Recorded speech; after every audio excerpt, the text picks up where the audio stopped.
Oi pessoal, o tema escolhido foi os depósitos vulcanogênicos de sulfeto maciços, também chamados de depósitos de sulfeto maciço vulcânico exalativo ou ainda como depósitos vulcânicos ou hospedados por vulcões, BHMS. A formação desses depósitos está associada ao vulcanismo subaquático e às fumarolas marinhas, sendo que eles se formam a partir de fluidos enriquecidos com metais associados com convecção hidrotermal no fundo do mar. Normalmente, eles ocorrem como lentes de sulfeto maciço polimetálico e podem ter como rocha hospedeira tanto as rochas vulcânicas como as rochas sedimentares. Os depósitos VMS são as principais fontes de zinco, cobre, chumbo, prata e ouro, e também são fontes significativas de cobalto, titânio, selênio, arsênio e mercúrio. Historicamente, esses depósitos são responsáveis por cerca de 27% da produção mundial de cobre, 49% da produção de zinco, 20% da produção de chumbo, 40% da de prata e 3% da de ouro. Os depósitos VMS se formam no ou perto do fundo do mar, através da descarga concentrada de fluidos hidrotermais quentes e ricos em metais. Por esse motivo, eles são classificados no geral por depósitos exalativos. Esses depósitos exalativos vão incluir sedimentos exalativos, dos depósitos sedimentares exalativos e também sedimentos dos depósitos sedimentares de níquel. Essa imagem ela representa a estrutura clássica de um depósito do tipo VMS. É uma seção transversal clássica de um depósito VMS moderno na cadeia do Atlântico.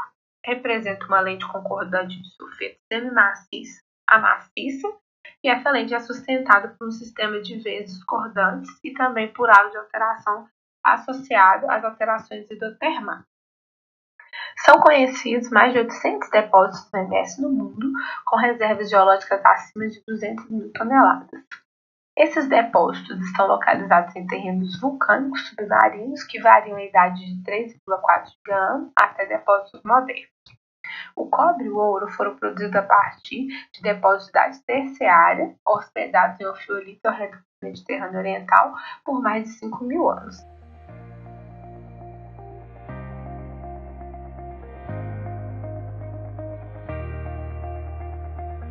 Os depósitos VMS podem ser agrupados basicamente de três formas.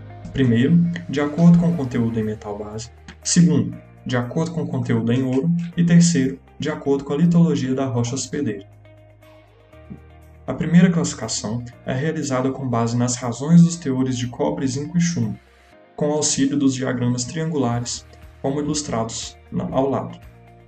Depósitos VMS, com base nessa classificação, podem ser divididos nos seguintes grupos: cobre e zinco, zinco-cobre e zinco-chumbo e cobre. Eles podem ainda ser divididos em depósitos enriquecidos em ouro ou em depósitos não enriquecidos em ouro. Os depósitos auríferos, que são os enriquecidos em ouro, possuem concentrações em ppm maior do que a dos metais base, zinco, cobre e chumbo em porcentagem.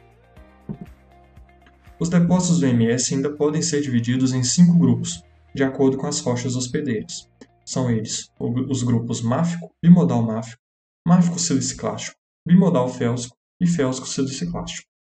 Os 3 primeiros ocorrem em ambientes tectônicos juvenis e imaturos, com pouca influência crustal, enquanto os 2 últimos ocorrem em ambientes evoluídos, dominados por crosta continental e sedimentos continentais. Em relação ao ambiente tectônico, a característica mais comum entre todos os tipos de depósitos VMS é a sua gênese associada a regimes extensionais, sejam eles em rifts ou em bacias, principalmente oceânicas.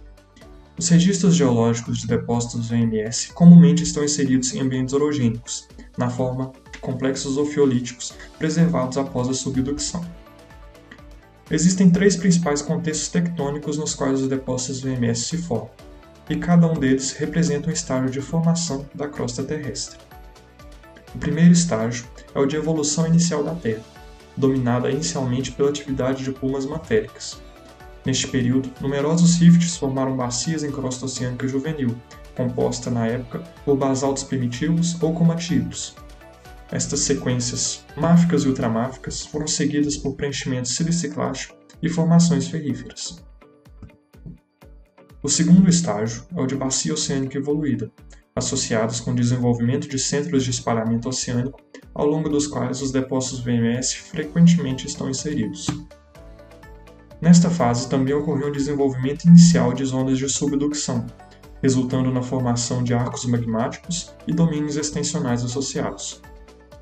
Nestes ambientes, os depósitos VMS dos tipos máfico, bimodal máfico e bimodal félsico predominam.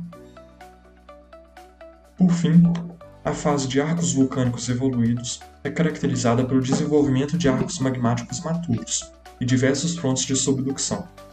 Estes resultam em assembleias de outros arcos de íris sucessores e arcos magmáticos continentais. Estes hospedam grande parte dos depósitos VMS dos tipos bimodal félsico e félsico siliciclástico. Nesta fase, os depósitos VMS estão inseridos principalmente nas bacias retrolar.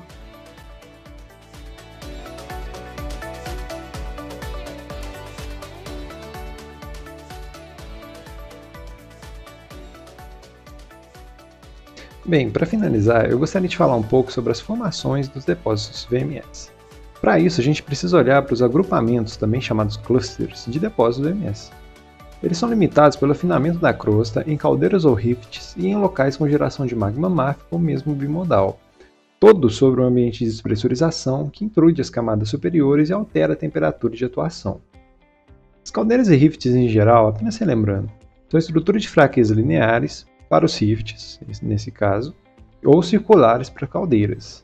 Segundo Gell, o autor do artigo de referência, vai acontecer então um sistema de convecção de fluidos que aquece a água conata, ou seja, a água intra-rocha, de forma com que elas aumentam a flutuabilidade do maciço que eles estão, e então, através de descontinuidades simvulcânicas desses mesmos maciços, a água fria pode se infiltrar em maiores profundidades. Mas, a partir disso, a gente tem que perguntar, como é que se depositam os minerais dessas células hidrotermais? Acontece que a intrusão márfica em subsuperfície ocasiona um mimetismo de zonas de metamorfismo regional à série barroviana. Com isso, o local vai ter diferentes zonas divididas por isotermas subhorizontais, que consequentemente terão temperaturas e pressões diferentes. Com isso, as assembleias de alteração que serão criadas a partir desse mecanismo de ganhos e perdas de elementos vão ser formadas em diferentes profundidades. Para finalizar, vamos olhar para a superfície oceânica. O que vemos ali são as fumarolas, conhecidas também como white smokers ou black smokers. E elas são formadas pela água pressurizada em alta temperatura, que consequentemente vai levar os elementos de ferro e silício a mais ou menos 250 graus na profundidade da Terra, que são relativamente baixas, digamos assim. E ao serem emergidas novamente, carregam esses elementos que formarão os depósitos lenticulares de sulfetos strata-bound. Espero que você tenha gostado do vídeo. Em caso de dúvidas, mande uma mensagem e até a próxima!